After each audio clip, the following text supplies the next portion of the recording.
Hello friends, last lecture में हमने TLB का यूज हमें क्यों करना है वहां तक की हमने बात कर ली थी। अब हम बात करेंगे कि टीएलबी होता क्या है और वो काम कैसे करने वाला है एक्चुअल में। ठीक है, तो टीएलबी को एसोसिएटिव मेमोरी भी बोलते हैं। एसोसिएटिव मेमोरी की क्वालिटी ये है कि इस मेमोरी के हर एलिमेंट के पास एक टैग एलिमेंट होता है। ठीक है, तो मैं आपको डायग्राम में दिखाती हूँ। ये एसोसिएटिव मेमोरी और इस मेमोरी के हर एलिमेंट के पास एक टैग एलिमेंट होता है। और टैग का यूज टीएलबी में अगर कोई आइटम या की है और उसे सर्च करना हो तो इस एसोसिएटिव मेमोरी में या टीएलबी में उसे सर्चिंग परफॉर्म किया जा सकता है। और ये भी बताया जाएगा कि एसोसिएटिव मेमोरी में प्रेजेंट है या नहीं है। और अगर की किसी भी टैग से मैच हो जाती है तो वो पेज नंबर जो वहां पर सेव है हमें बता देगा। ठीक है, तो ये टैग वैल्यू रहेगी कुछ ना कुछ, और जो सीपीयू ने भेजी है वो इस टैग वैल्यू से मैच हो जाना चाहिए। अब हमारे पास पेज टेबल है और प्रोसेस है। अब सीपीयू लॉजिकल एड्रेस जनरेट करेगा। ठीक है, और सीपीयू लॉजिकल एड्रेस जनरेट करेगा और लॉजिकल एड्रेस के दो पार्ट्स है, पेज नंबर और ऑफसेट। ये इधर डायग्राम में आप देखते जाइए। अब हम पेज टेबल के पास जाएंगे और पेज टेबल में से करस्पॉन्डिंग फ्रेम नंबर पता चल जाएगा।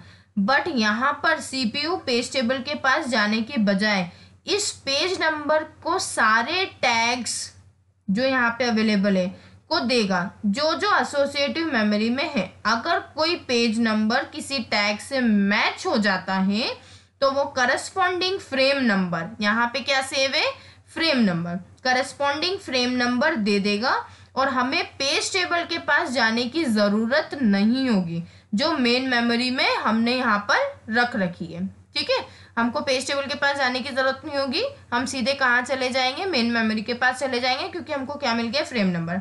अब ये कैसे ज्यादा अच्छा है प्रीवियस टेक्निक से। सो टीएलबी फास्टर है मेन मेमोरी के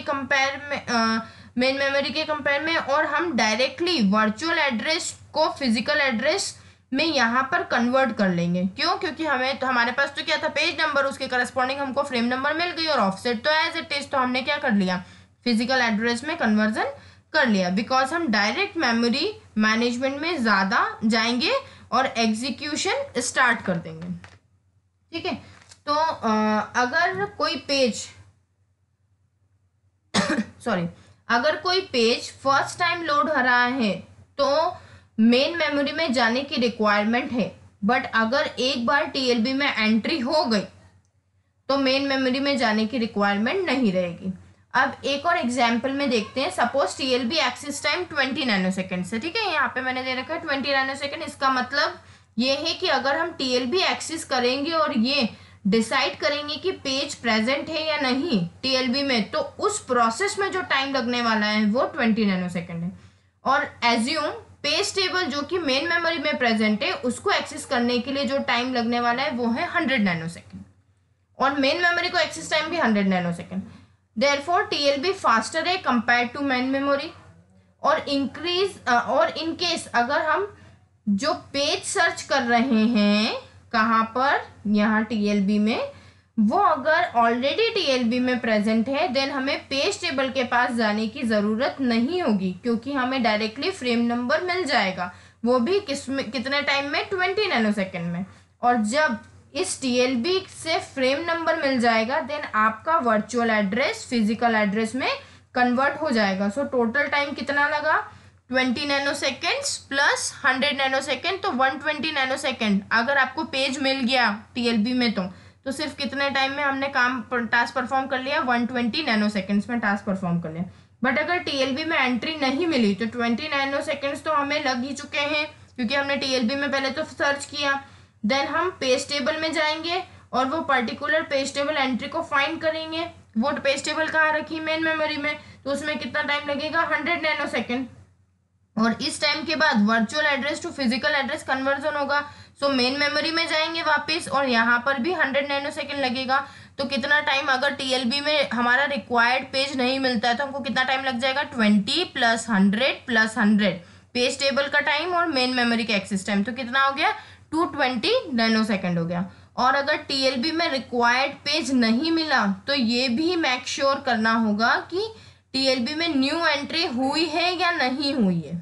सो अगर टीएलबी में स्लॉट अवेलेबल हुआ तो हम एंट्री कर देंगे, और अगर स्लॉट अवेलेबल नहीं हुआ मतलब पूरी टीएलबी फिल है, हमारी पूरी टीएलबी टेबल जो है वो फिल है, तो कुछ पेज रिप्लेसमेंट पॉलिसी का हमको यूज करना पड़ेगा। मतलब यहाँ से कोई पेज हटाना पड़ेगा और जो हमारा रिक्वायर्ड पेज है वो हमको लेके आना पड़ेगा। तो किसी एक एंट्री को हमको अपडेट करना पड़ेगा। जब हम टीएलबी में एंट्री मिल जाती है तो उसे टीएलबी हिट बोलेंगे, और हमें टीएलबी हिट रेट 80% गिवन है यहाँ पे। क्यों 80% गिवन है? ये हमारा एक हमने एजम्पशन किया है कि सपोज हमारे पास टीएलबी हिट 80% गिवन है और टीएलबी मिस 20% हमको गिवन है। तो इफेक्टिव मेमोरी एक्सेस टाइम क्या होगा? जब हिट हुआ तो क्या क्या पढ़ना है? हिट हुआ तो हमको हमारा टीएलबी में जो पढ़ने में जो टाइम लगने वाला है वो, मतलब टीएलबी सर्च में वहां से फ्रेम नंबर मिल जाएगी, तो मेन मेमोरी को पढ़ने में जो टाइम लगने वाला है, इसलिए मैंने लिखा है हिट के लिए एच, मेन टीएलबी का टाइम प्लस मेन मेमोरी का टाइम।